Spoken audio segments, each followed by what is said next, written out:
Night falls over Hawaii like a held breath. Waves whisper secrets to the shore, and somewhere beyond the stars, something breaks free. Fire streaks across the sky. Not a meteor, a prison escape.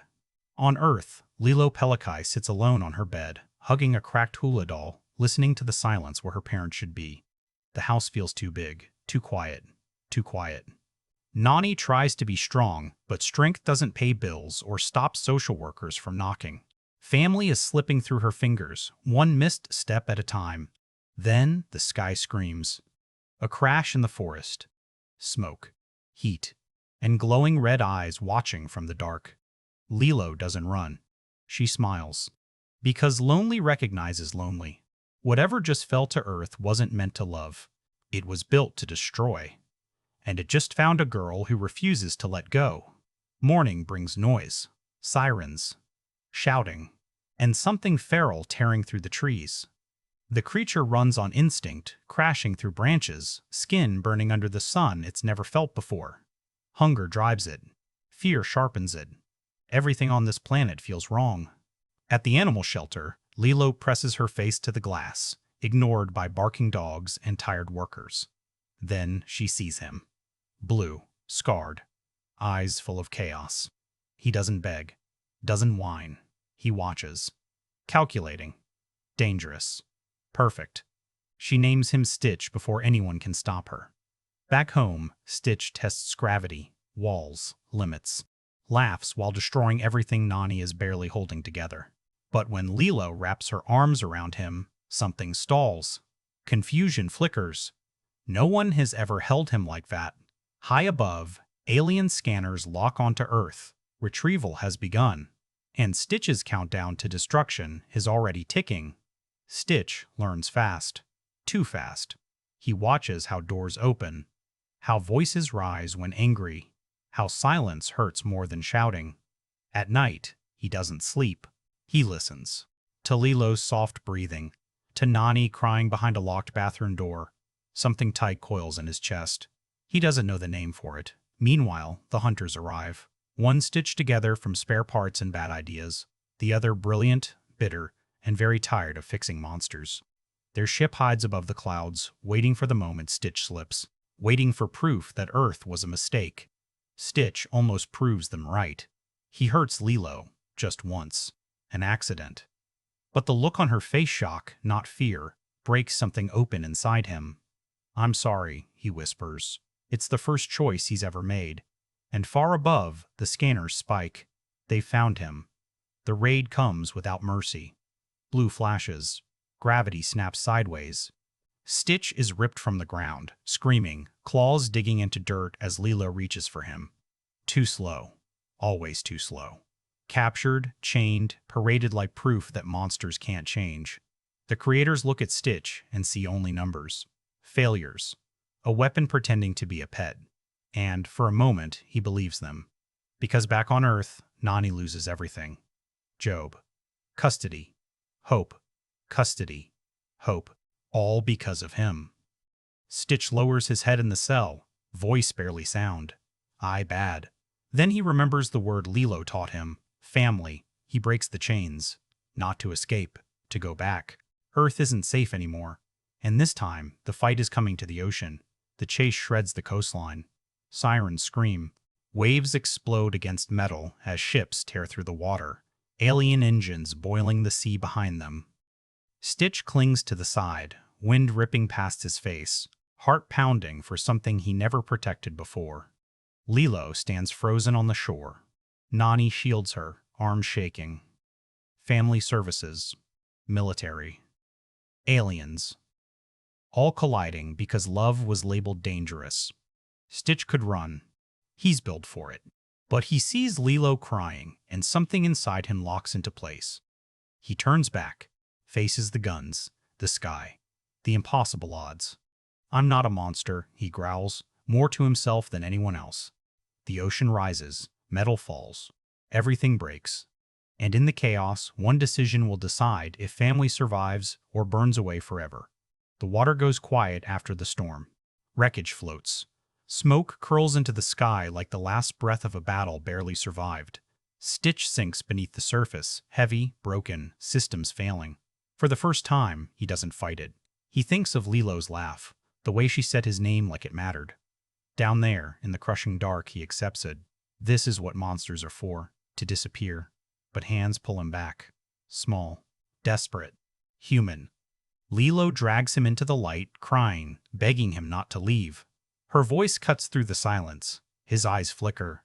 Once, the galaxy watches, waiting for the proof they've always wanted, and Stitch makes his final choice. Stitch wakes to sunlight and salt air. Not alarms, not chains, just Lilo's face, red from crying, smiling through it anyway. He's alive, still here, and, for the first time, the galaxy doesn't argue. Judgment comes quietly. No weapons, no shouting. Just a question hanging in the air. What is he now? A failure? A threat? Or something new? Stitch steps forward, shaking, and places himself beside Lilo. Not hiding. Choosing. She is my family, he says. Simple. Final. The decision is made. Not by power, not by fear, by love that survived destruction. Later, the house is repaired. The walls still crooked. The future still uncertain. But laughter fills the cracks. Stitch looks at the stars that once claimed him, then turns back inside, because this is where he belongs. The most surprising thing about Disney deciding to remake Lilo and Stitch wasn't that they chose the project, it was who they handed it to. Dean Fleischer Camp is not the obvious pick for a studio trying to safeguard a billion-dollar brand. He isn't a legacy Disney lifer. He isn't a franchise mechanic. His reputation rests on something far stranger and far more personal, an ability to find aching humanity inside the absurd. That instinct, more than any corporate mandate, defines the creative genesis of Lilo and Stitch 2025. Fleischer Camp's career trajectory tells you exactly why this film exists in the form it does. His breakout, Marcel the Shell with Shoes On, worked because it treated loneliness as a lived condition rather than a plot device. That film wasn't loud. It didn't rush to punchlines. It trusted stillness. Disney didn't hire him to modernize Lilo and Stitch. They hired him to protect its soul. The original 2002 film is often remembered as quirky and chaotic, but its emotional engine was always grief, abandonment, and the fragile work of choosing family when the universe doesn't give you one for free. Fleischer Camp understands that language fluently. The creative challenge here was enormous. Lilo and Stitch occupies a sacred corner of Disney animation because it resists the studio's usual polish. Its watercolor backgrounds feel unfinished. Its characters behave awkwardly. Its humor lands sideways. Translating that into live action risks sanding down everything that made the story special. Fleischer Camp's stated interest in blending tactile realism with emotional intimacy becomes the guiding philosophy. This version isn't chasing spectacle first, it's chasing texture, the feel of sun on skin, the weight of silence in a room after an argument, the uncomfortable pauses between sisters who love each other but don't know how to say it yet. Disney's backing of the project reflects a broader strategic pivot. After several live-action remakes leaned heavily on scale and nostalgia replication, Lilo and Stitch presented an opportunity to recalibrate. Smaller story. Fewer kingdoms. Higher emotional stakes. It's no coincidence that this film sits closer in spirit to Christopher Robin than The Lion King. The studio recognized that this property doesn't benefit from photoreal bombast. It benefits from restraint. And Fleischer Camp is a restraint director in an industry addicted to excess. What draws him to this story is obvious once you look at his body of work. He gravitates toward characters on the margins, beings who don't quite fit their environments and respond by building tiny worlds of connection. Stitch isn't just an alien experiment, he's an emotional refugee. Lilo isn't quirky comic relief. She's a child processing loss with tools she doesn't fully understand. Fleischer Camp doesn't iron out those rough edges. He frames them. He lets them sit. That's the creative bet here, that audiences don't need the chaos amplified. They need the loneliness honored. Collaboration plays a huge role in shaping that vision. Fleischer Camp isn't an auteur in the controlling sense. He's a curator of tone. His work thrives on close alignment between performance, production design, and pacing. This film's development reportedly emphasized character grounding long before visual effects spectacle. Stitch may be digital, but the emotional grammar around him is resolutely human. That balance between technical invention and emotional clarity is where the director feels most at home. There's also something quietly radical about choosing Lilo and Stitch as a live-action project at all. This is one of Disney's most culturally specific animated films, deeply rooted in Hawaiian identity, music, and environment. Fleischer Camp's approach avoids turning that specificity into aesthetic wallpaper. Instead, the setting functions as emotional architecture. The island isn't just beautiful, it's isolating. The ocean isn't just scenic, it's overwhelming. Home, in this film, is something you fight to define, not something handed to you by geography. The creative genesis of Lilo and Stitch 2025 isn't about updating jokes or polishing visuals. It's about preservation through reinterpretation. Fleischer Camp isn't remaking the film because technology allows it. He's revisiting it because the emotional thesis still resonates, maybe more now than ever. In a media landscape obsessed with chosen families, broken systems, and emotional survival, Lilo and Stitch doesn't feel nostalgic. It feels current. And yet, vision alone doesn't carry a film. A director can see the destination clearly and still get lost without the right narrative scaffolding. Because, as intimate as this story feels, it had to be rebuilt from the page up. Up every scene reconsidered, every emotional beat recalibrated for a new medium. That foundation, the blueprint beneath the vision, is where the real transformation begins. The script for Lilo and Stitch 2025 had one job above all others.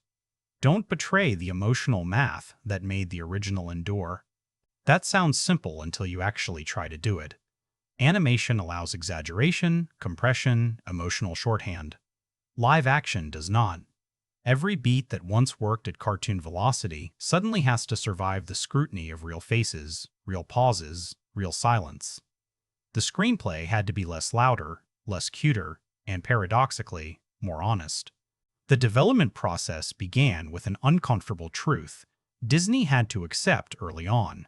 You cannot simply translate the 2002 screenplay scene by scene. The original script leans heavily on tonal whiplash, broad slapstick one moment, gut punch sincerity the next. In animation, that contrast feels playful. In live action, it risks emotional incoherence.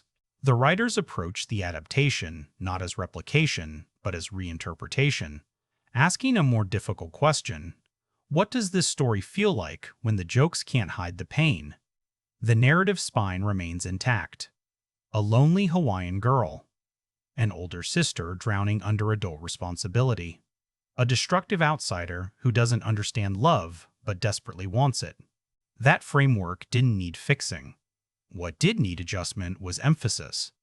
The live-action script pushes more weight onto Nani's perspective, not by adding melodrama, but by letting consequences linger. Bills don't disappear between scenes. Social services aren't comic obstacles, they're existential threats.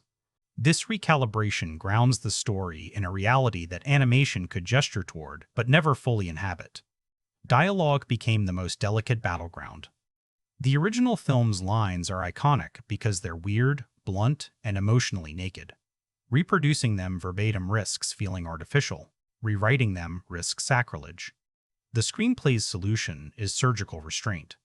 Some lines remain untouched because they still land with devastating clarity. Others are reshaped, not to modernize language, but to reflect how real people speak when they're exhausted, defensive, or afraid of saying the wrong thing. The humor shifts from punchlines to observation. Less joke delivery, more awkward honesty. Structurally, the film leans into a slower first act than audiences might expect. The script takes its time, establishing emotional baseline before unleashing chaos. That choice matters. Stitch's arrival doesn't just disrupt a quirky household, It fractures an already fragile system. The screenplay understands that destruction only feels meaningful if something worth protecting exists first. By deepening Lilo and Nani's bond early through routines, arguments, shared silences, the later upheaval carries genuine emotional cost. The alien subplot also undergoes tonal recalibration. In the animated version, the Galactic Federation scenes play as broad satire. Here, the screenplay trims excess without losing flavor.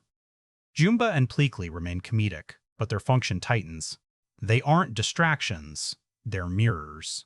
Outsiders observing a concept, family, they can't quite quantify. The humor still works, but it works in service of theme, not momentum alone. One of the smartest screenplay decisions is what it doesn't explain. The script resists over-contextualizing grief. Lilo's parents are gone. The film trusts the audience to feel the absence without constant reminders. Instead of exposition, the screenplay uses behavioral detail. Lilo's fixation on rituals, her difficulty regulating emotion, her defensive humor. These aren't spelled out as trauma responses. They simply exist. That restraint gives the story dignity. The adaptation also navigates a modern storytelling trap, the urge to overcorrect. The writers don't sand down Lilo's oddness to make her more relatable. They double down. She remains socially difficult, emotionally erratic, and sometimes frustrating. The script understands that her appeal lies not in likability, but in recognition. She behaves like a child who hasn't learned how to perform palatability for adults. That choice might alienate some viewers. It also preserves the character's integrity. There's a quiet confidence in the screenplay's refusal to chase constant escalation. The midpoint doesn't hinge on a massive plot twist, it hinges on emotional rupture. Trust breaks. Loyalty is questioned. The stakes aren't planetary, they're personal. That's consistent with Dean Fleischer Camp's sensibility, and suggests a script written with the director rather than handed to him. Story and vision move in parallel. By the time the narrative accelerates toward its climax, the groundwork pays off. Action scenes aren't just kinetic, they're charged. Every chase, every confrontation, carries emotional residue from earlier scenes. The screenplay earns its big moments instead of inflating them. And when the story arrives at its central thesis, that family is something you choose, defend, and rebuild daily, it doesn't announce it. It lets behavior prove it. But a script, no matter how carefully constructed, lives or dies once it leaves the page. Characters only become real when actors embody them, when casting decisions align instinct with intention. And for a story this emotionally specific, the wrong casting choice wouldn't just weaken scenes, it would collapse the entire structure. That's where the next chapter begins. Casting Lilo and Stitch 2025 wasn't about star power. That's the first tell that this production understood the assignment. This story doesn't survive celebrity gravity pulling attention away from the emotional core. It needs actors who disappear into domestic spaces, who look like they belong in cluttered kitchens and sun-bleached living rooms, who feel like people you might actually know. The casting philosophy here is subtraction, not addition. Strip away artifice until only truth remains. The most scrutinized decision, inevitably, was Lilo herself. Casting a child actor for a role this emotionally exposed is dangerous terrain. Lilo isn't precocious. Cute, she's volatile, grieving, funny in unsettling ways. The search reportedly spanned months, prioritizing emotional instinct over polish. What the filmmakers needed wasn't performance technique, it was presence. Someone capable of sitting silently in a frame and letting the audience feel the weight of her inner world without explanation. The final choice reflects that philosophy. This Lilo doesn't perform sadness. She lives in it. The camera finds her rather than the other way around. Equally critical was Nani, a role that quietly carries the film's emotional infrastructure. In animation, Nani's exhaustion is stylized. In live action, it risks becoming unbearable if mishandled. The casting here demanded an actor who could balance competence and collapse within the same scene. She has to look like someone barely holding things together while convincing the world she's fine. That contradiction is the role. The chosen performer brings a grounded physicality, shoulders always slightly tense, movements efficient but rushed, a smile that arrives a second too late. You feel the weight she's carrying before the script tells you why. Chemistry between the sisters mattered more than individual performance. Auditions weren't just about line readings, they were about interaction. How does silence sit between them? How does frustration manifest physically? Can affection exist without sentimentality? The final pairing works because their bond feels lived in, not dramatized. They interrupt each other. They miscommunicate. They share space awkwardly. It's messy. It's real. And that realism becomes the emotional anchor when chaos arrives. Casting Stitch presents a different kind of challenge. He isn't just a visual effect. He's a character whose emotional credibility determines whether the film collapses or soars. The decision to bring back Chris Sanders as Stitch's voice isn't nostalgia pandering. It's structural integrity. Sanders' vocal performance isn't about cuteness. It's about rhythm. Stitch's broken speech patterns, his sudden tonal shifts, his raw vocal expressions are part of the character's emotional grammar. Replacing that voice would have been like changing the heartbeat. This choice signals respect for continuity where it matters most. Jumba and Pleakley's casting reveals the film's tonal calibration. These characters flirt with caricature, and the temptation to push them into broad comedy is strong. The actors chosen resist that impulse. Their performances lean into sincerity beneath absurdity. Jumba isn't just mad scientist energy, there's regret baked into his choices. Pleakley isn't just anxious comic relief, there's genuine curiosity and affection in his observation of human behavior. The humor lands because it's rooted in character, not volume. The casting of Cobra Bubbles is another quiet triumph. This role demands authority without villainy. Bubbles has to feel intimidating to a child while reading as deeply protective to an adult audience. The performance threads that needle through restraint. He doesn't raise his voice often. He doesn't explain himself. His presence does the work. When he enters a scene, the temperature drops, not because he's cruel, but because he represents systems that don't bend for personal pain. That complexity elevates the character beyond obstacle into moral pressure point. One of the smartest ensemble decisions lies in avoiding stunt casting entirely. There's no distracting, "Oh, that's that actor" moment. The supporting cast blends seamlessly into the environment. Teachers, social workers, neighbors who feel like natural extensions of the world rather than narrative devices. This approach reinforces the film's central tension. These characters aren't battling villains, they're navigating reality. Behind the scenes, scheduling and availability reportedly influenced nothing compared to chemistry. The production was willing to wait for the right fit rather than force alignment. That patience shows on screen. Performances breathe. Interactions feel unforced. The casting director's invisible hand is everywhere, shaping a group that functions as a unit rather than a collection of parts. Perhaps the most revealing aspect of the casting process is what it communicates thematically. This film believes family isn't about perfection, it's about compatibility. About choosing people who fit your emotional rhythm, even when the world says you shouldn't. The cast embodies that idea. None of these performances scream for attention. They listen. They react. They exist together. And once those actors step into character, something else happens. The film stops feeling like an adaptation and starts feeling like a lived experience. But casting is only the first step. The real test begins when performance meets execution. When actors are asked not just to inhabit characters, but to sustain emotional truth across scenes, silence, and spectacle. That's where the next layer reveals itself. The emotional success of Lilo and Stitch 2025 ultimately lives or dies in performance. You can rebuild the script, recalibrate the tone, and honor the original's spirit.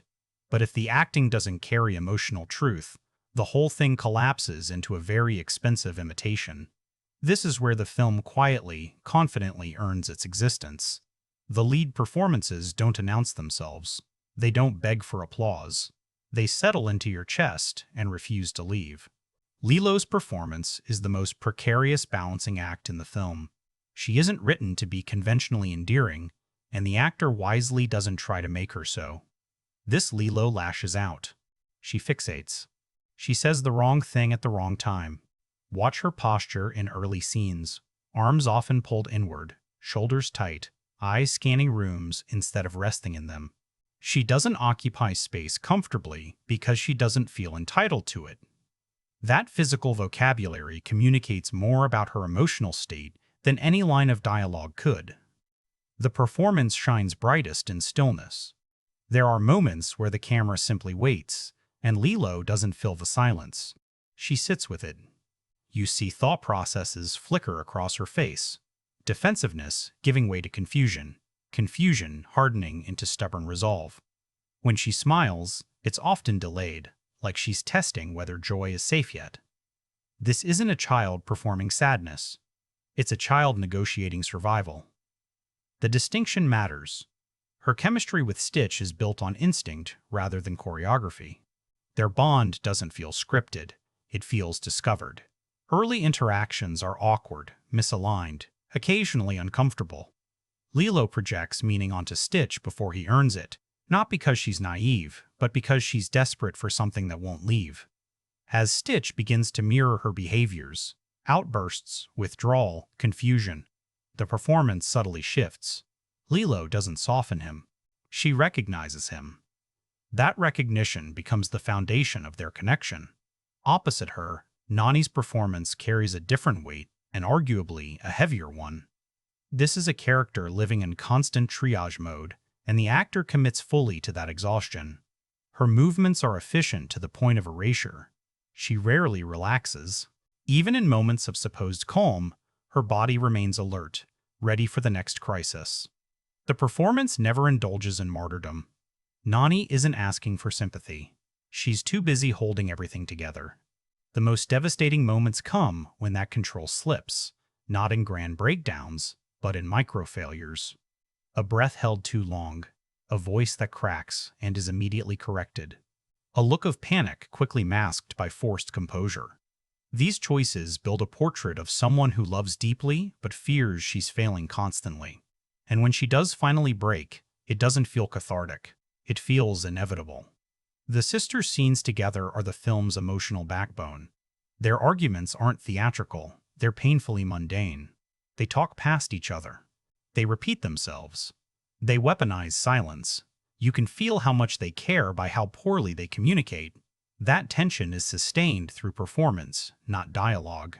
When they do share moments of tenderness, they're fleeting. Quick touches, half smiles, unspoken apologies. Those moments hit harder because they're rare.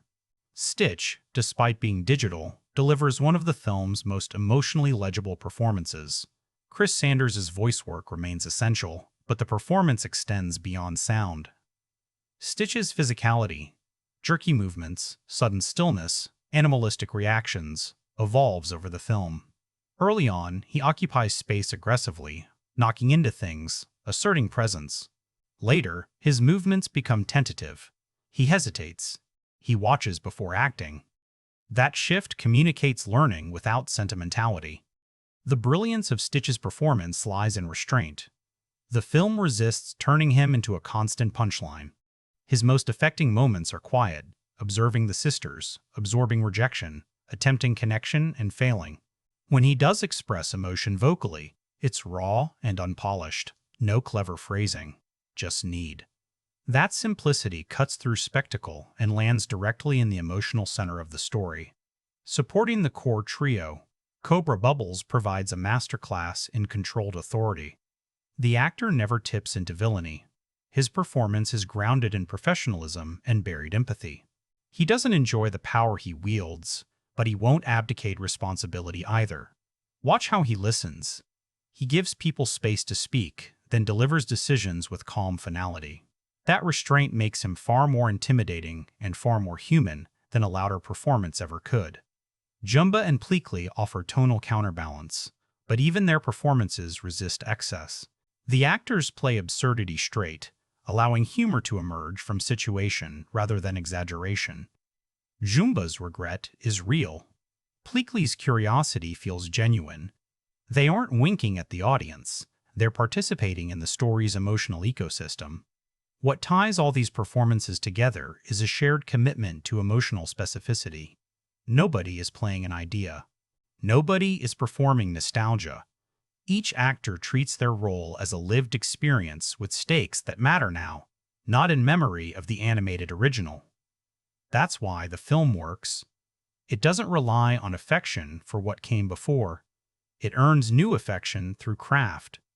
And once those performances are in place, something remarkable happens. The world around them begins to matter more. Spaces feel charged. Objects carry weight. Environments stop being backdrops and start becoming emotional containers. Because when acting is this grounded, the film's physical world has to rise to meet it. By the time Lilo and Stitch 2025 reaches its supporting cast, the film has already done the hard work of grounding its emotional reality. That gives these performances space to do something rare in studio filmmaking: support without shrinking, elevate without stealing focus. The ensemble doesn't exist to decorate the story. It functions as emotional pressure, sometimes gentle, sometimes crushing, shaping the choices of the central characters from every direction. Cobra Bubbles anchors that pressure with remarkable control. This performance understands that true authority doesn't need volume. Bubbles never rushes a scene. He enters, observes, and lets silence do half the work. Watch how he stands, feet planted, posture squared, minimal movement. He's a fixed object in a world constantly in flux. For Lilo, he represents fear. For Nani, he represents failure. The brilliance of the performance is that he never acts threatening. He simply embodies consequence. That restraint keeps the character morally complex rather than narratively convenient. The social worker role could have easily slipped into stereotype, but instead it becomes one of the film's most unsettling presences precisely because it feels real. This isn't a villain you defeat. It's a system you endure, and the performance never asks for your approval. It just does the job. That choice deepens the film's central tension. Love isn't always enough, and good intentions don't cancel structural reality. Jumba and Pleakley operate on a different frequency, but their contributions are just as intentional. These characters inject levity without dissolving stakes. A tricky balance. The ensemble navigates beautifully. Jumbo's performance leans into regret rather than mania. He isn't proud of what he created. That remorse flickers in small moments. Hesitations before action, softened reactions when Stitch mirrors Lilo's pain. It reframes the character from mad scientist to flawed creator, quietly reinforcing the film's obsession with responsibility. Pleakley, meanwhile, becomes the film's unexpected emotional translator. His fascination with human behavior isn't just comedic, it's earnest. The actor plays curiosity without condescension. He watches people the way an anthropologist might, but with affection rather than detachment. His reactions ground the alien absurdity in something recognizably human: wonder. And that wonder keeps the film buoyant when the emotional weight threatens to overwhelm. What makes the ensemble click is how naturally these performances intersect with the domestic world. Teachers, neighbors, background figures all feel like extensions of the environment rather than narrative signposts.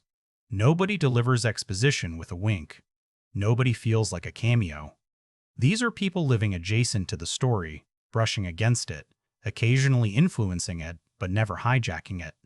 That subtlety reinforces the film's realism. Life doesn't revolve around protagonists. It collides with them. There's a particularly effective use of silence across ensemble scenes. Supporting characters often listen more than they speak. When they do speak, lines land because they aren't over-explained. A single look from a neighbor. A pause from a teacher. a measured response from Bubbles. These moments create a chorus of unspoken judgment, concern, and confusion that mirrors what the sisters feel internally. The ensemble becomes an externalized conscience. The chemistry across the cast feels unmanufactured. Scenes don't sparkle because of clever blocking or rapid-fire dialogue. They resonate because actors respond to each other authentically. Interruptions feel natural. Overlaps sound messy. Reactions don't always align perfectly with intention. That slight imperfection is the point. Family, community, and belonging are inherently imperfect systems. The ensemble also helps recalibrate tone whenever the film risks tipping too far into melancholy. Humor emerges organically, often from character mismatch rather than joke structure. A reaction shot held a beat too long. An earnest misunderstanding played straight. The comedy doesn't undermine emotion. It releases pressure just enough to keep the audience engaged rather than exhausted. Crucially, no supporting performance exists solely to advance plot. Each one reinforces theme, responsibility, observation, belonging, consequence. These ideas echo across the ensemble, creating thematic cohesion without repetition. The film feels inhabited, not orchestrated. And once the ensemble has done its work, once characters feel embedded in a believable world, the physical spaces they occupy begin to matter more. Rooms start carrying memory. Locations begin reflecting emotional states. The film's visual world steps forward, not as decoration, but as emotional architecture. That's where the next layer takes over. The physical world of Lilo and Stitch 2025 doesn't try to impress you. It invites you in. That distinction defines the film's production design philosophy, and it's why the environment feels lived in rather than curated. Every room, every street, every stretch of shoreline carries emotional residue. This isn't a Hawaii of postcards. It's a Hawaii of routines, clutter, heat, and memory. And that choice shapes how the story lands. The production design begins at the most intimate level, the house. Lilo and Nani's home isn't arranged for visual symmetry. Furniture crowds corners. Objects overlap in ways that suggest years of shared living rather than set dressing. Look closely and you'll notice mismatched chairs, worn surfaces, personal items that don't exist to be noticed but to be used. This is a space under strain, maintained just enough to function. The house mirrors Nani's emotional state, holding together, but barely. Color plays a quiet but decisive role here. Interiors lean toward muted, sun-faded tones rather than saturated warmth. Blues and soft browns dominate, suggesting both coastal life and emotional cooling. Nothing pops aggressively. Even moments of joy exist within a restrained palette. That restraint keeps sentimentality at bay. Happiness here doesn't arrive in bursts of color. It settles in slowly, imperfectly. The production designer resists the temptation to make Lilo's world cute. Her bedroom isn't whimsical chaos, it's personal chaos. Objects feel accumulated rather than designed. Posters curl at the edges, toys show wear. Her Elvis obsession isn't treated as a visual gag. It's woven into the fabric of the room, a coping mechanism rendered spatially. This is where production design becomes psychological storytelling. The room isn't who Lilo wants to be, it's who she already is. Hawaii itself is treated as an emotional amplifier rather than a backdrop. Exterior locations avoid tourist framing. Beaches feel wide and isolating rather than idyllic. The ocean isn't always welcoming. It's vast, indifferent, sometimes overwhelming. The design understands that paradise can still feel lonely if you're untethered. Wide horizons emphasize smallness. Open spaces highlight emotional exposure. The environment doesn't comfort the characters, it challenges them. This approach extends to public spaces. Schools, social service offices, shops, all feel functional rather than cinematic. Fluorescent lighting replaces warmth. Geometry becomes rigid. These environments contrast sharply with the organic disorder of the home. The visual message is subtle but clear. Systems demand order, families survive in chaos. That tension plays out visually long before dialogue addresses it. Costume design integrates seamlessly into this philosophy. Characters don't dress for the camera. They dress for weather, work, and emotional armor. Nani's wardrobe prioritizes practicality. Simple fabrics, repeat outfits, clothing that suggests limited options and limited time. Her appearance rarely changes dramatically because her life doesn't allow for reinvention. Lilo's clothing, by contrast, feels expressive but unfiltered. Patterns clash. Choices feel intuitive rather than curated. She dresses how she feels, not how she's expected to look. Stitch's design represents the film's most delicate balancing act. He has to exist believably within this grounded world without breaking its tonal contract. The design choice avoids excessive polish. Stitch isn't sleek. He's textured, imperfect, occasionally awkward. His presence disrupts spaces physically, knocking things over, altering composition. That physical intrusion reinforces his narrative role. He doesn't blend in. He forces adaptation.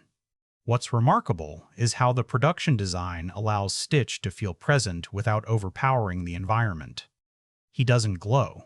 He doesn't demand focus through visual tricks. The world bends around him instead. Furniture shifts. Sightlines adjust. The house absorbs him the way it absorbs Lilo. Begrudgingly at first, then with quiet acceptance. Props are deployed with narrative discipline. Objects aren't symbolic unless they've earned it. When something recurs, a photograph, a record, a shared item, it carries weight because it's been handled, not highlighted. The film trusts viewers to notice patterns without underlining them. That trust elevates the entire visual experience. The production design also collaborates closely with performance. Spaces allow actors room to move, hesitate, retreat. Scenes are staged to encourage interaction with environment rather than isolation within it. Characters lean against walls, sit on floors, move through rooms instead of posing within them. That physical engagement reinforces authenticity. These people don't exist for the camera. They exist despite it. Perhaps the most impressive aspect of the design is its humility. Nothing screams, budget. Nothing begs for attention. The work serves story, emotion, and character first. It creates a world that feels continuous beyond the frame, a place where life goes on whether or not the camera is watching. And once that world is established, once the spaces feel emotionally charged, the way the camera moves through them becomes crucial. Because production design sets the stage, but cinematography decides where we look, how long we stay, and what we're allowed to feel. That's where the film's visual language truly reveals itself. The cinematography of Lilo and Stitch 2025 understands a crucial truth. Intimacy isn't created by proximity alone. You can shove a camera inches from an actor's face and still miss the emotional point entirely. What this film does instead is something quieter, more deliberate. It lets the camera listen. It observes. It waits. And in doing so, it aligns perfectly with a story about characters who are rarely heard when they need it most. The visual language favors patience over flourish. Shots are held longer than modern studio pacing typically allows, especially in domestic scenes. The camera doesn't rush to cut away from discomfort. It lingers in awkward silences, in unfinished thoughts, in moments where characters don't know what to do next. That restraint creates emotional gravity. You're not told how to feel through aggressive framing or manipulative movement. You're allowed to arrive there yourself. Lens choices subtly reinforce this approach. The film often favors wider lenses in close quarters, which introduces slight distortion at the edges of the frame. Faces feel closer, rooms feel tighter, and emotional tension becomes spatial. When characters argue, the space seems to press in on them. When they retreat, the environment doesn't magically open up. It stays crowded. That consistency makes the world feel honest. Problems don't vanish because the camera wants relief. Lighting philosophy follows the same grounded logic. Interiors rely heavily on natural light sources. Windows, lamps, ambient spill, rather than dramatic setups. Light enters rooms unevenly. Corners remain dim. Faces fall into shadow during conversations, not because the scene is dark, but because real rooms don't light everyone equally. That imperfection adds texture. It also mirrors the character's emotional states. Clarity is partial. Visibility is conditional. Exterior scenes avoid the trap of visual romanticization.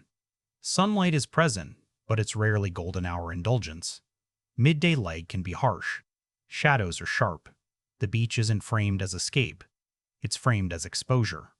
Wide shots emphasize distance rather than beauty, making characters feel small against their surroundings. The island doesn't cradle them. It watches them. That choice reframes Hawaii not as fantasy, but as context.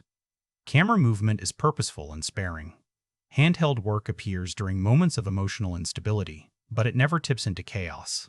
The movement is restrained, almost hesitant, as if the camera itself is unsure whether it should intrude. When scenes require stillness, the camera plants itself and refuses to flinch. That contrast motion during emotional fracture, stillness during emotional reckoning, creates a visual rhythm that aligns with character arcs. Stitch's integration into this visual world is particularly impressive. The cinematography never isolates him through gimmicky framing. He's shot with the same rules as human characters. Same lighting logic. Same spatial limitations. That consistency is vital. It tells your subconscious that Stitch belongs here, even when the characters haven't accepted that yet. The camera doesn't other him. It lets behavior do that work. There's a recurring compositional motif worth noticing. Characters framed at the edges of shots rather than centered. Lilo often occupies negative space, pushed toward corners or partially obscured by foreground objects. Nani is frequently framed with obstacles between her and the camera door frames, walls, furniture, suggesting emotional barriers she can't easily cross. As the film progresses, those compositions subtly shift. Characters move closer to center. Frames open up just slightly. The change is gradual, almost imperceptible. That's the point. Healing doesn't announce itself.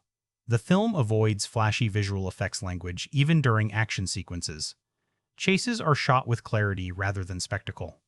You always understand where characters are in relation to each other. Stakes remain emotional, not spatial. The camera prioritizes faces over explosions, reactions over movement. When chaos erupts, the audience feels it because they're anchored to character perspective, not overwhelmed by kinetic excess. One of the cinematography's strongest tools is its use of silence within the frame. Shots often begin before dialogue and end after it stops. These extra beats matter. They allow emotion to linger, to settle, to complicate what's just been said. You watch characters process rather than react. That patience deepens empathy. It also distinguishes the film from louder, faster adaptations that mistake momentum for engagement. The aspect ratio reinforces intimacy without claustrophobia. The frame feels natural, human-scaled. Nothing is epic for the sake of it. When the film does pull back for wider compositions, the shift feels earned, usually tied to moments of realization or emotional distance. Scale becomes expressive rather than decorative. What's most striking is how invisible the cinematography feels while being meticulously controlled. You don't leave the film talking about cool shots. You leave remembering how scenes made you feel. That's not accidental. It's the result of visual storytelling that prioritizes emotional alignment over technical bravado. And once the eyes have been guided so carefully, something else begins to work in tandem. The sound. The music. The spaces between noise. Because what the camera chooses to show, the audio chooses to feel. That's where the film's sonic identity steps forward. Sound is where Lilo and Stitch 2025 does its most invisible work. You rarely notice it while watching, and that's exactly why it hits so hard afterward. The film's sonic landscape doesn't chase memorability through volume or bombast. It builds emotional memory through texture, restraint, and an almost stubborn refusal to overstate what the images already communicate. The score understands something fundamental about this story. Music should never tell you what to feel before you felt it yourself. Rather than leading emotion, it follows it. Themes arrive late, sometimes only after a scene has already done its damage. When music does surface, it feels like a response rather than a command, an echo of emotion rather than its trigger. Musically, the film resists grand orchestral sentimentality. The instrumentation leans intimate.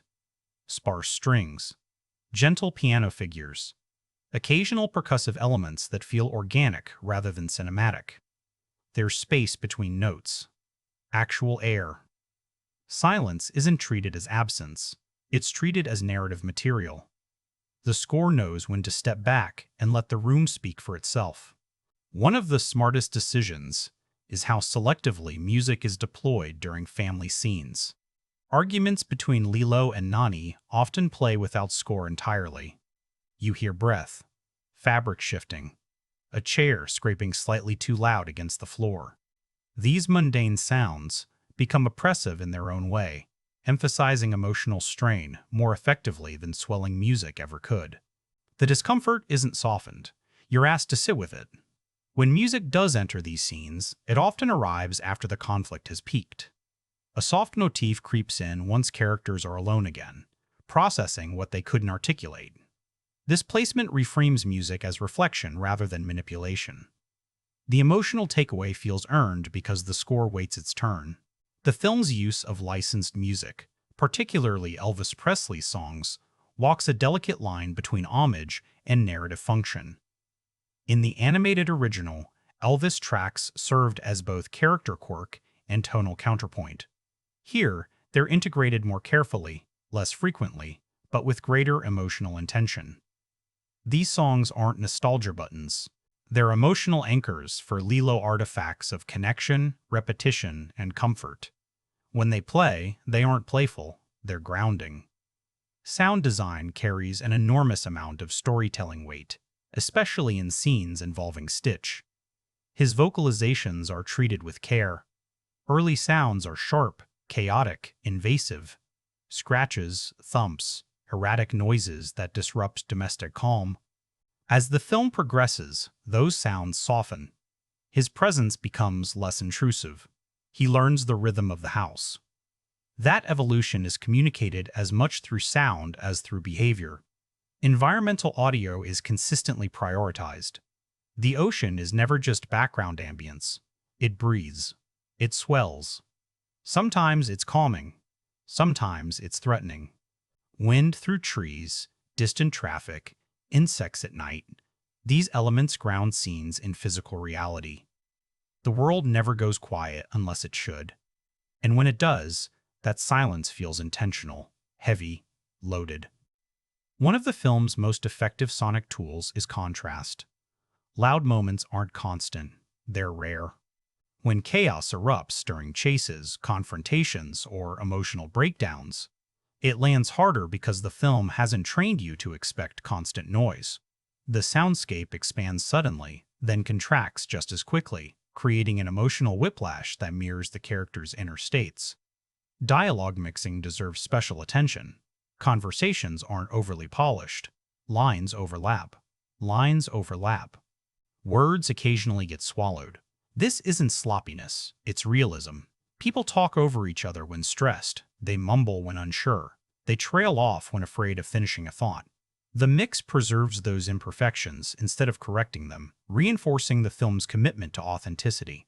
There's also a notable absence of sonic signposting. The film doesn't rely on musical stingers to highlight jokes or emotional beats. Humor lands through timing and performance, not audio cues. Emotional moments aren't underlined with obvious crescendos. Trust replaces instruction. The audience is allowed to interpret rather than be guided. The final act's sound design subtly synthesizes everything that came before. Music, ambient noise, and silence weave together rather than compete. Emotional peaks are supported, not inflated. The sonic palette feels complete, not louder, not grander, just more integrated. By the end, sound and image feel inseparable. What emerges is a film that understands sound as emotional architecture. Music doesn't decorate scenes, it inhabits them. Silence isn't filler, Its meaning. Noise isn't chaos. It's character. The sonic identity doesn't seek attention. It earns trust. And once that trust is established, it becomes easier to appreciate how fragile the entire production was behind the scenes. Because creating something this restrained, this emotionally calibrated, is rarely a smooth process. That journey, the compromises, challenges, and unexpected discoveries, reveals just how carefully this film had to be made. Making Lilo and Stitch 2025 look effortless was anything but. The production journey behind the film is a study in quiet problem-solving, where the biggest challenges weren't explosive set pieces or technical breakdowns, but tone-maintaining emotional honesty while navigating the machinery of a modern Disney production. This was never a film that could be bullied into shape. It had to be coaxed. The shoot itself was deliberately paced, and that pace wasn't indulgence. It was necessity. Working with child actors, emotionally heavy material, and a significant digital character meant the production had to remain flexible without losing momentum. Dean Fleischer Camp's on-set reputation for patience became an asset rather than a liability. Scenes were often rehearsed extensively, not to lock performances, but to remove the sense of rehearsal. The goal wasn't precision. It was comfort. One of the earliest challenges involved recalibrating expectations around scale. Studio infrastructure naturally pushes productions toward coverage, heavy shooting, redundancy, and safety nets. This film resisted that instinct. Fleischer Camp reportedly favored fewer setups, longer takes, and emotional continuity over maximal options in the edit. That approach required trust, from the studio, from the crew, and especially from the actors. Not every take was perfect. Many were simply true. Those were the ones that mattered. Working in Hawaii introduced both visual advantages and logistical strain. Weather was unpredictable, light changed rapidly, and locations couldn't always be controlled the way sound stages can. Rather than fight those conditions, the production leaned into them. Sudden cloud cover became emotional texture. Wind noise shaped sound design choices. Heat informed performance physicality. The environment wasn't tamed, it was collaborated with. Stitch's presence created a unique rhythm on set. Because the character would be added later, actors often performed opposite reference points, stand-ins, eyeline markers, or sometimes nothing at all. What's striking is how little this absence shows on screen. That's because the production emphasized reaction over interaction. Actors were encouraged to respond emotionally rather than physically. Stitch didn't need to be fully imagined, he needed to be felt. That approach paid off in performances that don't feel mechanical or anticipatory. There were also tonal recalibrations during shooting. Early cuts reportedly leaned too heavily into comedy in certain sequences, undercutting emotional stakes.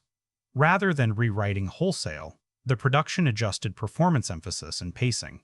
Jokes were softened. Reactions were delayed. Humor was allowed to breathe instead of punch. These weren't last-minute fixes. They were tonal course corrections rooted in observation rather than panic. Dean Fleischer Camp's directing style on set leaned toward conversation rather than command. He frequently discussed emotional intention rather than blocking, letting actors find movement organically. Scenes evolved through discussion, not dictation. That method takes time and faith, but it also creates performances that feel owned rather than imposed. The cast didn't feel like they were executing a plan. They felt like they were discovering one. Reshoots, when they occurred, weren't about spectacle. They focused on clarity, emotional continuity, slight shifts in emphasis that changed how scenes landed. A look held longer, a line delivered softer, a beat removed entirely. These adjustments weren't admissions of failure. They were refinements. The film wasn't being fixed. It was being tuned. One of the most telling behind-the-scenes choices was restraint in visual effects escalation. There were opportunities to make Stitch more expressive, more animated, more fun. The production consistently resisted that urge. Test footage that leaned too far into exaggerated motion was dialed back. The goal wasn't to remind the audience Stitch was impressive. It was to make them forget he wasn't real. That discipline required saying no to otherwise impressive work. Crew dynamics reflected the film's thematic core. Departments communicated closely rather than operating in silos. Production design adjusted spaces based on actor movement. Cinematography adapted framing to performance rhythm. Sound design influenced blocking. This cross-departmental responsiveness created a cohesive final product that feels unified rather than assembled. There were moments of genuine strain. Emotional material involving children is always delicate, and the production was careful not to mine performances through exhaustion or distress. Scenes were structured to protect the actor's emotional well-being. Heavy moments were balanced with lighter shooting days. Trust wasn't just an abstract value, it was operational. Perhaps the most revealing aspect of the production journey is how often the team chose the harder path. Easier options existed at nearly every turn. Faster pacing, broader humor, louder emotion, safer choices. The film consistently declined those options. It chose intimacy over impact, silence over emphasis, risk over comfort.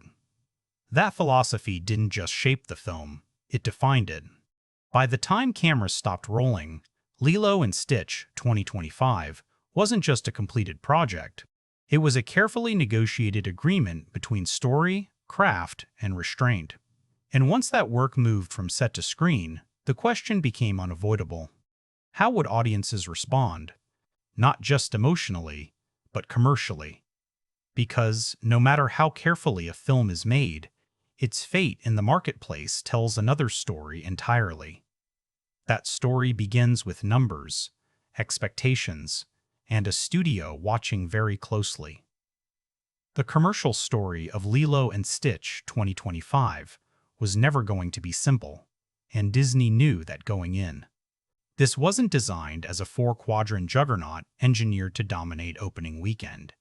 It was a quieter bet, one that traded explosive upside for long-term stability. That strategy shaped everything from release timing to marketing tone, and the box office numbers reflect that deliberate recalibration. From the outset, expectations were cautiously framed. Unlike remakes built around spectacle and nostalgia saturation, Lilo and Stitch entered the marketplace positioned as emotionally driven rather than event-sized. Marketing emphasized character, family, and tone over scale. Trailers lingered on relationships instead of action beats. That choice immediately narrowed the audience ceiling, but it also sharpened audience alignment. This film wasn't selling novelty, it was selling trust. Opening weekend performance landed solidly rather than spectacularly. The numbers didn't scream phenomenon, but they also avoided the dangerous underperformance that has plagued several recent live-action adaptations. What mattered more than raw opening figures was demographic spread. Families showed up, but so did young adults who grew up with the original. The audience skew reflected nostalgia tempered by curiosity rather than obligation. People weren't attending because they felt they had to. They were attending because they wanted to see how it was handled. Internationally, performance followed a similar pattern. Markets with strong emotional attachment to the original animated film responded more enthusiastically than those unfamiliar with its cultural footprint. The film didn't dominate globally, but it maintained consistency, a key metric for studios evaluating franchise health rather than one-off hits. The absence of dramatic drop-offs signaled something important. Word of mouth was doing real work. Legs became the story. Week-to-week holds were stronger than typical for a modern studio release, especially one without heavy action or spectacle hooks. Families returned. Repeat viewings increased. Midweek attendance remained steady rather than collapsing. These patterns suggest emotional resonance rather than hype-driven turnout. In an era where front-loaded box office has become the norm, Lilo and Stitch 2025 played a longer game. Streaming and home media projections quickly became part of the commercial conversation. This is a film built for revisitation, quiet scenes, emotional beats, performances that deepen on second watch. Disney's ecosystem amplifies that value. Theatrical revenue wasn't the sole metric of success, retention and long-tail engagement mattered just as much. From a business perspective, this film functioned as both theatrical release and brand reinforcement. Merchandising performance reflected similar trends. Stitch remains a merchandising powerhouse, but the live-action version didn't chase novelty products aggressively.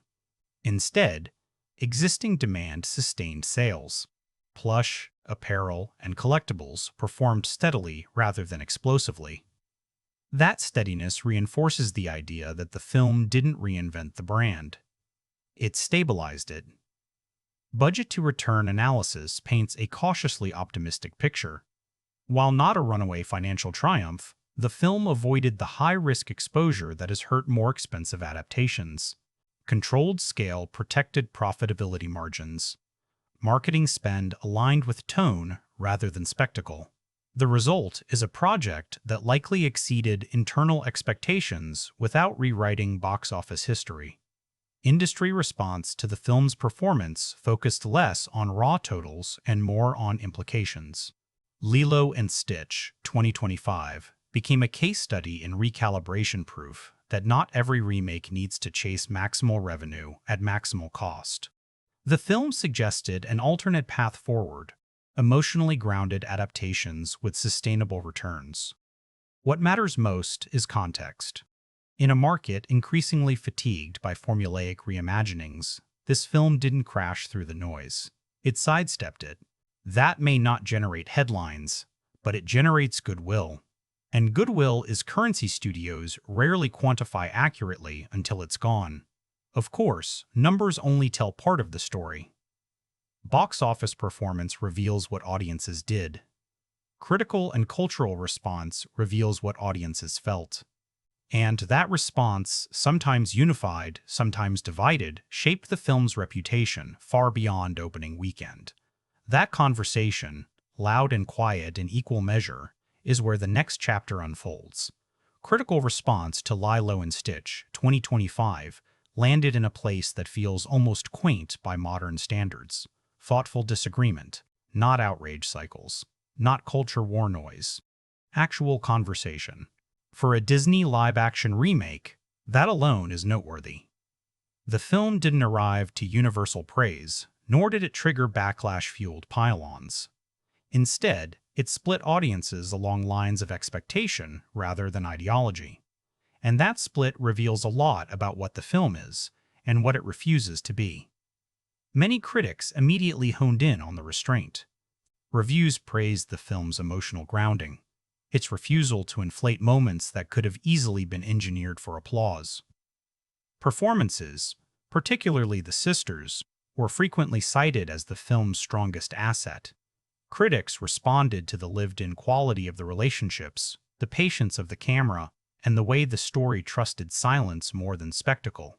For writers fatigued by bombastic remakes, this film felt like a corrective, not a revolution, a recalibration.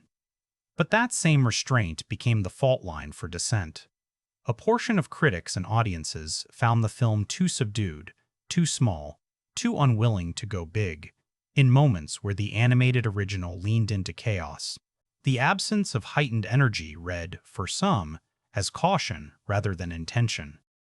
These responses weren't wrong so much as misaligned. They reveal how deeply expectations shape perception. Viewers looking for kinetic reinvention didn't find it. Viewers looking for emotional fidelity did. What's striking is how consistent the critiques were on both sides.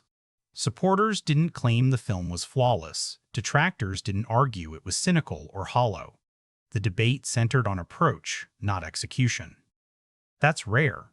It suggests the film communicated its intent clearly, even to those who didn't connect with it. People knew what it was trying to do. They just differed on whether that approach resonated. Audience response mirrored this pattern. Longtime fans of the original animated film tended to respond more favorably than casual viewers. Those who remembered Lilo and Stitch as a story about grief and chosen family felt seen. Those who remembered it primarily as anarchic fun sometimes felt something was missing. Nostalgia proved selective, filtering memory through preference rather than fact. Online discourse followed suit. Instead of meme-driven mockery, conversation leaned reflective. Clips circulated highlighting quiet moments rather than punchlines. Stitch's softer scenes generated unexpected emotional reactions. Lilo's awkwardness became a point of defense rather than criticism, with many viewers praising the film for refusing to sand her down. The absence of viral outrage didn't mean the film disappeared. It meant it settled. Award season recognition was modest but meaningful. The film wasn't positioned as a prestige juggernaut, but it received acknowledgement for performances, sound design, and adaptation choices that honored tone over novelty. These nods reinforced the idea that the industry understood what the film was attempting, even if it wasn't built to dominate ballots. Culturally, the film arrived at a moment when conversations around family structures, emotional labor, and systemic pressure were already present. Lilo and Stitch 2025 didn't announce itself as commentary, but its themes aligned quietly with contemporary anxieties. That alignment helped it age well almost immediately.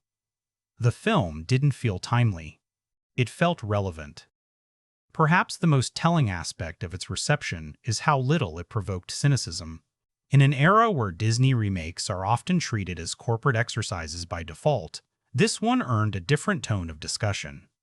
Skepticism softened into curiosity. Curiosity became conversation. Conversation became appreciation, or at the very least, respect. Over time, critical reassessment began to trend upward. The same qualities initially labeled muted started being reframed as intentional discipline. What felt underwhelming on first watch revealed greater depth on revisitation. That kind of reevaluation doesn't happen accidentally. It happens when a film is built on character rather than moment. And that brings the discussion to its natural conclusion. Because beyond reviews, beyond box office, beyond discourse, the final question remains the hardest one. What does Lilo and Stitch 2025 ultimately mean? And what place does it claim in the legacy of both the original and Disney's ongoing reinvention of its past? That answer lives in theme, resonance, and the quiet confidence of a film that knew exactly what it was. At its core, Lilo and Stitch 2025 is about repair, not restoration. That distinction matters. Restoration implies returning something to its original state, untouched by damage. Repair accepts that damage happened and asks a harder question: what do you build after loss? The film never pretends grief can be undone. It explores how people live with it, mismanage it, and sometimes quietly grow around it. The central theme remains chosen family, but the live-action version sharpens its edges. Ohana means family, isn't treated as a comforting mantra, it's treated as a responsibility. Family here is work. It's patience under pressure. It's staying when leaving would be easier. Lilo doesn't magically heal because Stitch arrives. Nani doesn't suddenly become less overwhelmed because love exists. The film insists on something more honest. Connection doesn't remove hardship. It gives you a reason to endure it. Stitch's arc becomes a study in learned empathy rather than innate goodness. He isn't redeemed through sentiment. He's taught through consequence. Watching him observe human behavior, copy it, misunderstand it, slowly adapt, mirrors how children learn emotional language. He becomes family not because he's lovable, but because he tries. That effort, clumsy and inconsistent, is the film's moral center. Belonging is earned through participation, not perfection. Lilo's journey is equally unsanitized. She doesn't become more normal by the end. She becomes more secure. The film refuses the false promise that healing means conformity. Lilo's oddness isn't cured. It's contextualized. Once she's seen, protected, and believed, her behaviors read differently. They aren't symptoms to be corrected. They're expressions to be understood. That's a quietly radical stance for a family film. Nani's role reframes adulthood as survival rather than authority. She isn't a stand-in parent who has everything figured out. She's a young woman carrying grief while being judged for it. The film's empathy toward her is unwavering. It recognizes that responsibility often arrives without consent, and resilience doesn't look like strength. It looks like showing up exhausted anyway. Her arc doesn't resolve with mastery. It resolves with shared weight. The film also interrogates systems without demonizing individuals. Cobra Bubbles represents institutional power that isn't malicious, just inflexible. The story doesn't defeat the system through rebellion. It negotiates with it through proof of care. That nuance elevates the film beyond simple good versus evil framing. It acknowledges that love exists within structures that don't always accommodate it, and survival sometimes requires navigation, not victory. Visually and sonically, the film's themes echo its narrative restraint. Nothing demands attention. Everything invites reflection. The absence of spectacle becomes a statement in itself. This is a film uninterested in impressing you. It's interested in staying with you. That confidence feels almost defiant in an era of maximalism. In the context of Disney's remake era, Lilo and Stitch 2025 occupies a distinct lane. It doesn't justify its existence through technological advancement or reinvention. It justifies itself through care. It understands what needed preserving and what needed rethinking, and it rarely confuses the two. That clarity alone sets it apart. Legacy-wise, this film doesn't replace the animated original, nor does it attempt to. It exists alongside it, speaking to a different moment in life. The 2002 film resonates with childhood. The 2025 version resonates with memory, with adults who now understand Nani more than Lilo, responsibility more than rebellion. Together, they form a dialogue across time rather than a competition across mediums. Is the film flawless? No. Its restraint will frustrate viewers craving energy. Its softness may read as caution to those wanting bold reinterpretation. But its strengths are deliberate, not accidental. This is a film that knows exactly what it's giving up, and why. The final impression Lilo and Stitch 2025 leaves is quiet assurance. That kindness can coexist with chaos. That broken families aren't failures. That belonging isn't found. It's built, moment by moment, through effort that rarely looks cinematic. And maybe that's the most meaningful thing the film does. In refusing to shout its message, it trusts the audience to listen. In choosing intimacy over impact, it honors the story's original truth rather than exploiting its nostalgia. And in a landscape crowded with loud reinterpretations, that humility feels unexpectedly brave. Not a remake trying to prove its worth, a story choosing, once again, to stay. The most interesting thing about Lilo and Stitch 2025 is how it behaves after you've finished watching it, not immediately. Not during the walk to the parking lot. Later. When the noise fades and something small lingers. That lingering is the film's real achievement. It doesn't dominate memory, it occupies it. On revisitation, the film quietly transforms. Scenes that once felt understated begin to register as deliberate. Pauses that seemed uneventful now feel loaded. You start noticing how often characters stop themselves mid-sentence. How often affection is communicated through action rather than language. The film rewards attention not with revelation, but with recognition. You don't discover new plot, you discover new emotional alignment. This is especially true of Nani. On a second watch, she becomes the film's gravitational center. Her fatigue, initially read as background stress, emerges as the narrative's unspoken engine. Every choice bends around her capacity to endure. Every conflict traces back to her fear of inadequacy. The film doesn't ask you to admire her strength. It asks you to notice her persistence. That distinction reframes the story from a child's fantasy into an adult's reckoning. Rewatchability also clarifies the film's relationship with time. This is not a story about progress. It's about maintenance. Characters don't evolve in dramatic arcs. They stabilize. They learn how to hold their shape under pressure. That's why the ending doesn't explode with resolution. It settles. And the more times you see it, the more that restraint feels intentional rather than cautious. What the film ultimately teaches, quietly, almost shyly, is that emotional survival isn't cinematic. It's repetitive. It's unspectacular. It's showing up again tomorrow with slightly more patience than yesterday. That lesson doesn't land once. It accumulates. From a broader industry perspective, Lilo and Stitch 2025 occupies a strange and instructive position. It's not a course correction Disney announced. It's one they demonstrated. The film suggests an alternate future for live-action adaptations, one where emotional specificity replaces scale as the primary value proposition. This doesn't mean spectacle disappears. It means spectacle stops being mandatory. The success, critical, cultural, and long tail of this film sends a subtle signal. Audiences are willing to meet studios halfway if they feel respected. If the film isn't shouting at them. If it isn't demanding awe instead of offering insight. That lesson is easy to ignore and hard to replicate. Restraint doesn't franchise well. It requires taste, trust, and a willingness to accept modest returns in exchange for durable relevance. Not every property can or should be treated this way, but Lilo and Stitch proves some must be. The danger, of course, is misinterpretation. Studios often mistake outcomes for formulas.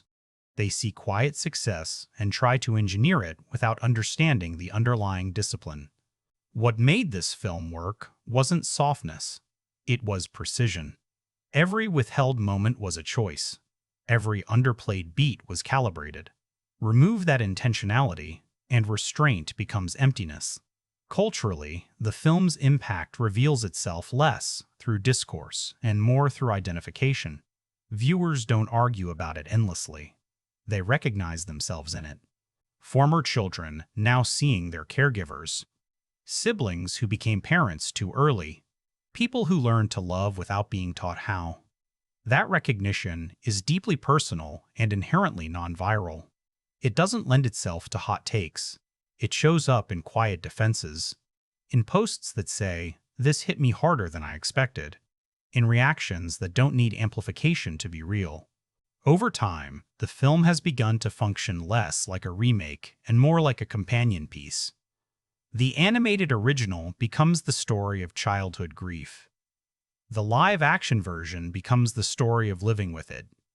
Together, they create a rare intergenerational dialogue. One film you grow out of, another you grow into. There's also a pedagogical legacy here. Film students, critics, and creators will study Lilo and Stitch 2025, not for innovation, but for constraint management. How to adapt without flattening. How to modernize without sanitizing. How to respect an audience's intelligence without alienating younger viewers. The film demonstrates that tone is not a byproduct. It's architecture. That emotional coherence matters more than moment-to-moment excitement. That silence, when earned, is more powerful than dialogue ever could be. These aren't new lessons, but they're increasingly rare ones. And finally, the film's most lasting contribution may be philosophical. It rejects the idea that love fixes things. Love doesn't fix Lilo. It doesn't fix Stitch. It doesn't fix Stitch. It doesn't fix Nani. What it does, what the film insists it does, is commit. It stays. In a storytelling landscape obsessed with transformation, Lilo and Stitch 2025 argues for something quieter and braver: endurance. The willingness to remain present even when progress is slow, even when improvement is invisible, even when the system doesn't reward you for trying. That idea isn't flashy. It doesn't sell toys. It doesn't demand applause. But it lasts. What becomes clearer the further Lilo and Stitch 2025 travels from its release is that the film doesn't behave like a product designed to peak. It behaves like a story designed to settle. That distinction changes how it lives in the culture. Instead of burning bright and disappearing, it occupies a quieter space, one where meaning accumulates rather than explodes. This is especially evident in how audiences talk about the film months later. The language shifts. Early reactions focus on comparison. What's different? What's missing? What's subdued? Later conversations focus on experience. People stop referencing scenes and start referencing feelings. This reminded me of my sister. This felt like being a kid after something broke. I didn't expect to understand Nani this much. That transition from critique to identification is the mark of a film that outlasts its initial framing. There's a reason this story ages upward rather than outward. Lilo and Stitch, 2025, isn't chasing universality through scale. It finds it through specificity. The more life experience you bring to it, the more it opens. That's rare for a studio remake. Most are front-loaded for accessibility. This one deepens with context. It doesn't change. You do. One of the film's most quietly radical moves is its refusal to reward emotional labor with spectacle. Nani does not receive a triumphant validation scene. Lilo does not become socially integrated. Stitch does not transform into a symbol of perfect belonging. The film denies those narrative payoffs because real life rarely grants them. Instead, it offers something harder and truer: continuation. The story ends not because problems are solved, but because the characters have found a way to keep going together. That philosophy reshapes how the ending functions. On first watch, it can feel restrained, almost anticlimactic to viewers trained to expect emotional fireworks. On reflection, it reveals itself as honest. The film doesn't ask you to believe everything will be fine. It asks you to believe things will be held. That difference is subtle, but it's everything. From a storytelling perspective, this makes Lilo and Stitch 2025 less of a narrative object and more of an emotional environment. You don't remember it beat by beat. You remember how it made space for you. That's why it invites revisitation without demanding it. You return not to see what happens, but to sit inside it again.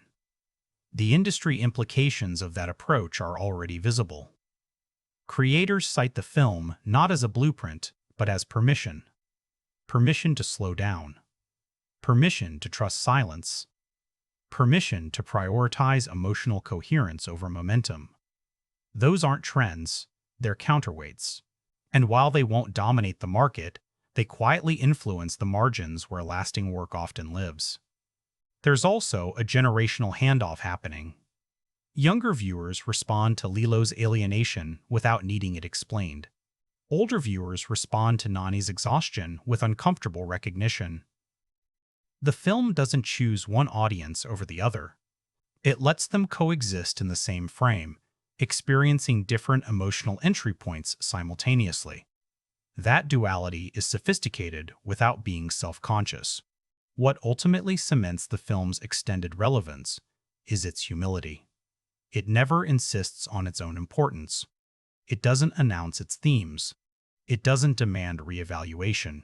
It simply behaves consistently with its values and trusts that consistency will be felt.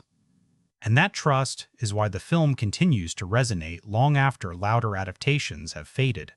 Not because it did more, because it did less with intention. The longer Lilo and Stitch 2025 exists in the world, the clearer its true identity becomes. Not a remake, not a corrective, not a reinvention, a companion piece. A film that waits for you to catch up to it, and when you do, it's still there. What ultimately separates Lilo and Stitch 2025 from most legacy adaptations is that it doesn't try to win the argument about why it exists. It simply opts out of the argument entirely. There's no meta-awareness baked into the filmmaking, no anxious signaling that it understands the discourse around remakes. The film behaves as if permission was never in question. That confidence, quiet, unshowy changes how the work is received over time. As distance grows, the film begins to function less like a cultural object and more like a reference point. Not something people debate, but something they cite when describing a feeling they don't have precise language for. That's a different kind of legacy. It's not dominance, it's utility. The movie becomes emotionally useful. This is especially evident in how the film reframes the idea of childhood loneliness. Lilo's isolation isn't portrayed as a phase she'll outgrow or a quirk that makes her special. It's presented as a condition, temporary, painful, formative. The film refuses to rush her out of it. That patience communicates respect. It allows loneliness to exist without moralizing it, which is rare in family-oriented storytelling. Children aren't taught that feeling alone is wrong. They're shown that it's survivable. Stitch's presence reinforces this idea without simplifying it. He doesn't arrive as a solution. He arrives as a complication. His destructiveness doesn't disappear because love appears. It's negotiated, managed, redirected. The film understands that connection often intensifies chaos before it stabilizes it. That's not a comforting message, but it's an honest one. This honesty extends to how the film treats accountability. Nobody is absolved by intention alone. Jumba's regret doesn't erase responsibility. Nani's love doesn't negate her mistakes. Systems don't become villains, but they also don't become benevolent just because good people exist within them. The film insists on consequence without cruelty. That balance is difficult to achieve and even harder to maintain without drifting into didacticism. The film avoids that trap by never framing itself as instructive. It observes. It allows. Over time, this observational quality has become the film's most discussed attribute among critics and creators. Not the performances, not the visuals, the trust. The trust that audiences can sit with unresolved emotion. The trust that meaning doesn't need to be extracted immediately. The trust that subtlety won't be mistaken for absence, at least not forever. That trust pays dividends in how the film matures. Early viewers who felt underwhelmed often revisit it with softened expectations and find something new waiting. Not because the film changed, but because they did. That delayed recognition is the hallmark of work designed for longevity rather than immediacy. In that sense, Lilo and Stitch 2025 behaves more like a novel than a blockbuster. It reveals itself in layers. You don't finish it feeling satisfied in a conventional sense. You finish it feeling accompanied. The characters don't leave when the credits roll. They stay slightly out of focus in your peripheral vision, doing the uncinematic work of living. That's why the film resists being reduced to a good remake or a faithful adaptation. Those labels are transactional. This film isn't negotiating with its source material. It's conversing with it. The animated original speaks from childhood. This version responds from experience. Neither invalidates the other. Together, they form something closer to a continuum than a comparison. And in a media ecosystem obsessed with replacement new versions overriding old ones, this coexistence feels quietly subversive. The film doesn't ask to be definitive. It asks to be additional. Another way in. Another way through. That may be its most enduring contribution. Not proving that remakes can work, but demonstrating that they don't have to conquer their predecessors to justify themselves. They can sit beside them, age alongside them, mean different things to the same people at different times. Which brings us to the film's strangest and most telling achievement. It feels finished without feeling closed. The story doesn't end. It pauses. Not because there's more plot to mine, but because life doesn't resolve neatly enough to provide punctuation. And that pause, the willingness to stop without declaring completion, is what keeps the film alive long after louder stories exhaust themselves. What becomes unmistakable the longer Lilo and Stitch 2025 exists is that the film is not interested in resolution as a concept. It doesn't believe in emotional endpoints. Instead, it treats life as a series of provisional balances, states you hold for a while before they inevitably shift. That worldview shapes every creative choice, and it's why the film refuses the kind of closure audiences are trained to expect. This is most evident in how the story handles improvement. No one gets better in a way that can be measured. Lilo doesn't suddenly regulate her emotions. Nani doesn't master adulthood. Stitch doesn't stop being dangerous. What changes is context. The same behaviors, once surrounded by isolation, are now surrounded by support. The film's quiet thesis is devastatingly simple. People don't need to be fixed to be safe. They need to be held. That idea reframes the entire narrative retroactively. Scenes that once read as dysfunction begin to read as communication attempts that lacked an audience. Lilo wasn't misbehaving, she was signaling. Stitch wasn't destructive, he was unformed. Nani wasn't failing, she was overloaded. The film never corrects these misunderstandings directly. It lets the audience arrive at them slowly, through repetition and recognition. This approach makes the film emotionally demanding in a way spectacle never is. There's no catharsis that releases tension all at once. Instead, tension dissolves gradually, almost imperceptibly. You don't notice it lifting until you realize you're breathing easier. That's a risky strategy. Many films lose audiences by refusing release. Lilo and Stitch 2025 keeps them by offering something rarer, emotional companionship. It's also why the film resists turning trauma into narrative currency.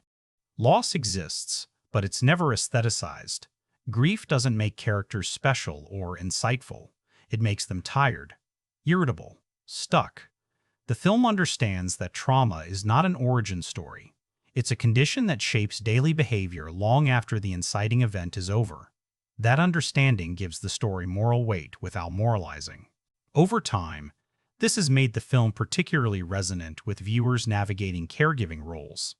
People who didn't identify with the story at all as children now find themselves uncomfortably seen.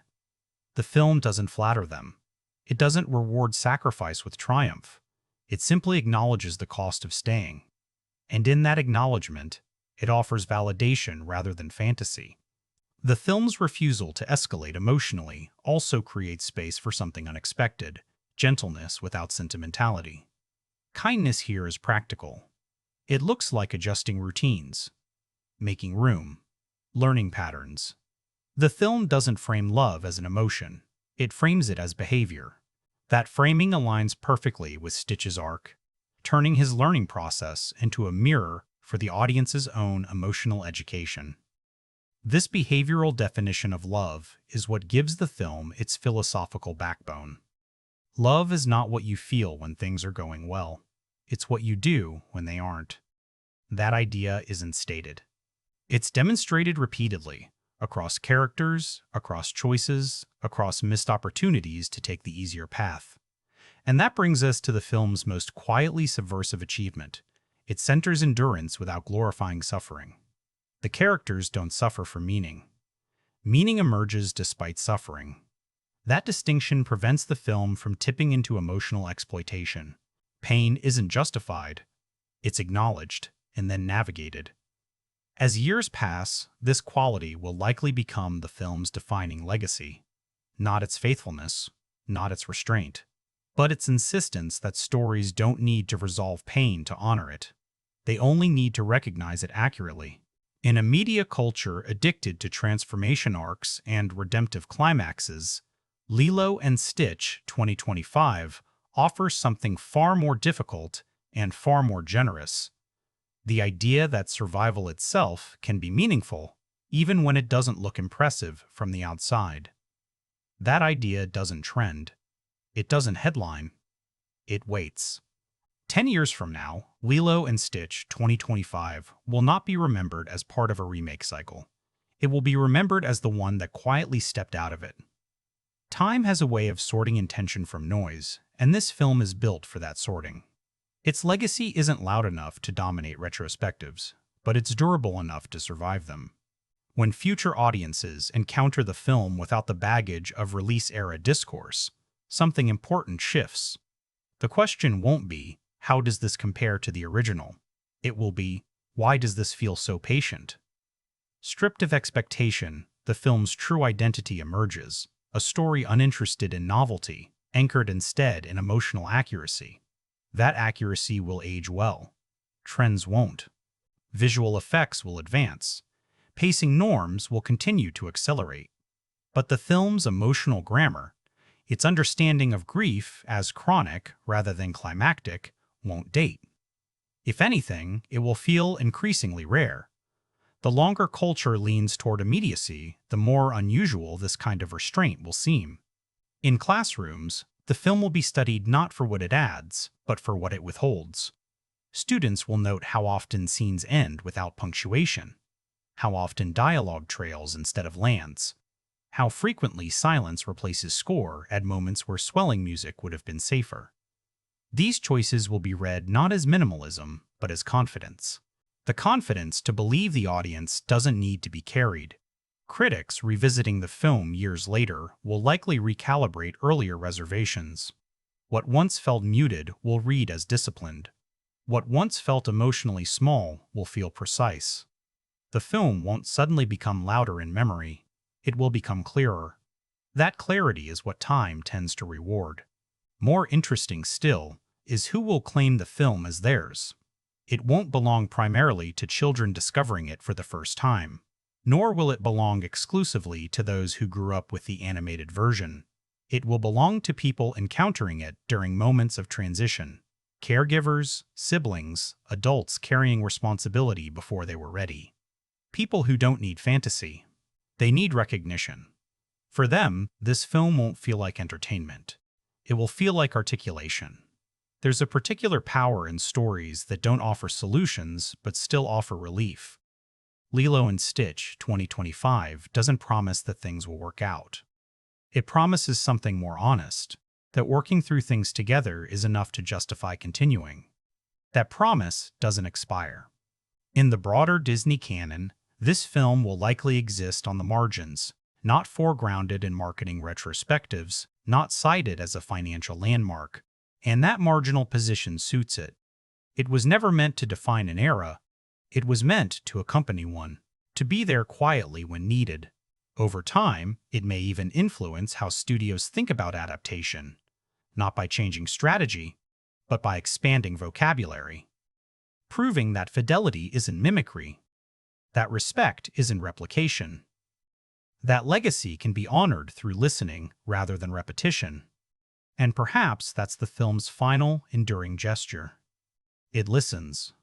To its characters, to its audience, to the emotional residue left behind by the original rather than its iconography. It doesn't ask to be celebrated. It asks to be trusted. That trust is why the film survives without spectacle, why it remains intact without climax, why it continues to invite continuation rather than closure. Some stories end, some stories resolve, and some, like Lilo and Stitch 2025, simply make room.